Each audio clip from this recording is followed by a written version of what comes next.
महिला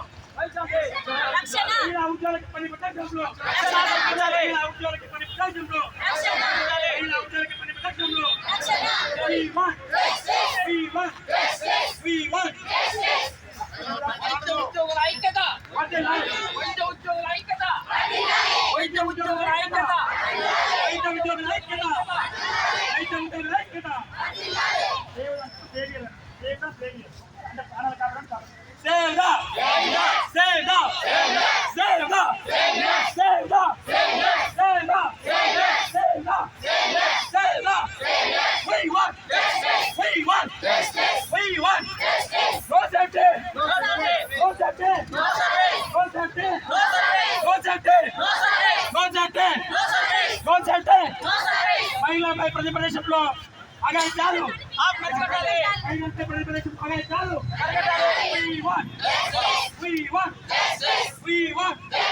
central protection act వెంటనే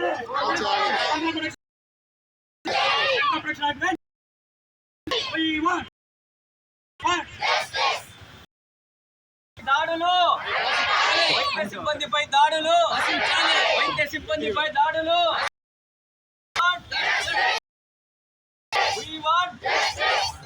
ఒక్క నిమిషం 2 నిమిషాలు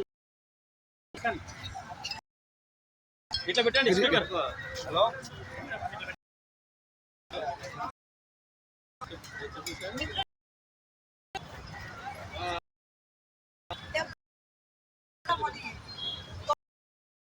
దెబ్బలు తెచ్చేస్తూ మనం దినోత్సవాన్ని జరుపుకున్నాము. 30 ఎగరేసాము. ఇదే స్వాతంత్ర దినోత్సవానికి 4-5 రోజుల క్రిందట దేశం మనం మనుషులుగా సిగ్గుతో తలదించుకునే ఒక ఘటన, ఒక అమానవీయ ఘటన. ఇది మానవతా విలువలకు భంగం అని చెప్పదలుచుకున్న కోల్కతా ఒక మెడికల్ మౌమిత రాత్రి విధులు నిర్వహిస్తూ తన విధులలో నిమగ్నమైనప్పుడు కొంచెం సేపు సేద తీరుదామని ఒక సెమినార్ హాల్లో ఆవిడ రెస్ట్ తీసుకునే సమయం మంది రౌడీ మూకలు ఆవిడ పైన అత్యాచారం చేసి అతి పాశవికంగా ఇది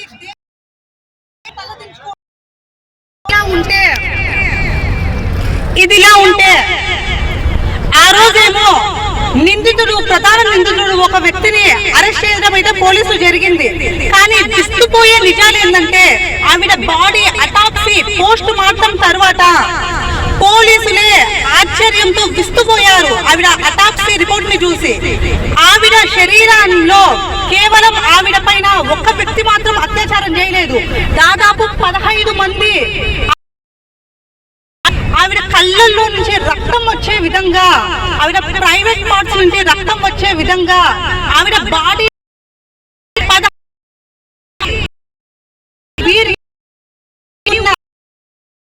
చూసి పోలీసులే డాక్టర్లే బాధపడ్డారు. ఈవిడ చనిపోయే చివరి క్షణం పోరాడుతూ చనిపోయింది. ఇది మనం ఆలోచించుకోవాల్సిన విషయం. 78 ఏళ్ల స్వాతంత్రం అని గొప్పగా చెప్తున్నాము. మహిళలు అంటారు కదా పూర్వీకులు, మహిళలు ఏ మహిళ అయితే అర్ధరాత్రి రోడ్ల పైన అర్ధరాత్రి మహిళలు ఒంటరిగా రోడ్ల పైన తిరిగితే స్వాతంత్రం వచ్చింది అంటారు.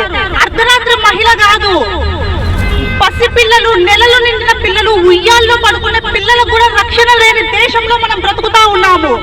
ముసలి 60 ఏళ్ల ముసలి నుంచి నెలలు నిండిన చిన్న పాప వరకు రక్షణ లేని దేశంలో మనం బ్రతుకుతా ఉన్నాము అంటే దేశంలో సగం మందిగా మనం మహిళలుగా ఉన్నాము. అటువంటి సగం మందికి స్వతంత్రం లేనిది దేశానికి స్వతంత్రం వచ్చిందని మనం ఏ విధంగా గర్వంగా చెప్పుకుంటాము. ఇప్పుడు చెప్తా ఉన్నారు దేశం 2వ అతిపెద్ద ఆర్థిక వనరుగా దేశం ఏ విషయంలో అభివృద్ధి చెంది, అత్యాచారంలో అభివృద్ధి చెందింది. రోజుకు అత్యాచారం జరుగుతా చూస్తే రోజుకు అత్యాచారం సంఘటన మూసివేయలేకపోతా ఉన్నాము. వీటన్నింటి కారణం ఏంటి? ప్రభుత్వాలు అశ్లీల చిత్రాలను చేయాలి. నిన్నటికి మొన్న యానిమల్ సినిమా చూసాం మనము. అది చాలా గొప్ప సినిమా అని అందరు చెప్తా ఉన్నారు. ఆ సినిమాలో ఏముంది సినిమా అని చెప్తా ఉన్నారు. 10 నిమిషాలు తండ్రి ప్రేమ అని చూపిస్తే మొత్తం సినిమా మొత్తం అశ్లీలత, నగ్నత్వం. ఇటువంటి సినిమాలను సెన్సార్ బోర్డు ఒప్పుకొని ఇటువంటి సినిమాలను, పోర్న్ వీడియోలను మన పిల్లల వీడియోలు సెల్ ఫోన్లలోకి వదిలితే ఏ విధంగా పిల్లలు చెడిపోకుండా ఉంటారు. నిన్నటికి మొన్న మనం ముచ్చుకోరి సంఘటన చూసాము. ఆ అమ్మాయి 6వ తరగతి చదువుతున్న అమ్మాయిని తన సీనియర్ విద్యార్థులు 9వ తరగతి చదువుతున్న విద్యార్థులు అంటే అంత చిన్న పిల్లల మెదళ్లలో క్రూరత్వాన్ని నింపింది ఎవరు? ఈ పోర్న్ వీడియో చిత్రాలే. కాబట్టి మేము అడుగుతా ఉన్నాము, మేము ప్రశ్నిస్తా ఉన్నాము, మహిళా భద్రత చేపట్టాలి. ఈ ఫ్రంట్ లైన్ వారియర్స్ అనే ఈ వైద్యులనే రక్షణ లేకపోతే ఎవరికి ఈ దేశం ఉన్నాము. ఖచ్చితంగా ప్రభుత్వాలు ఈ పోర్న్ వీడియోలను నియంత్రించాలి, మహిళా భద్రతలకు రక్షణ చర్యలు చేపట్టాలని తెలియజేస్తా ఉన్నాను. Thank you very much.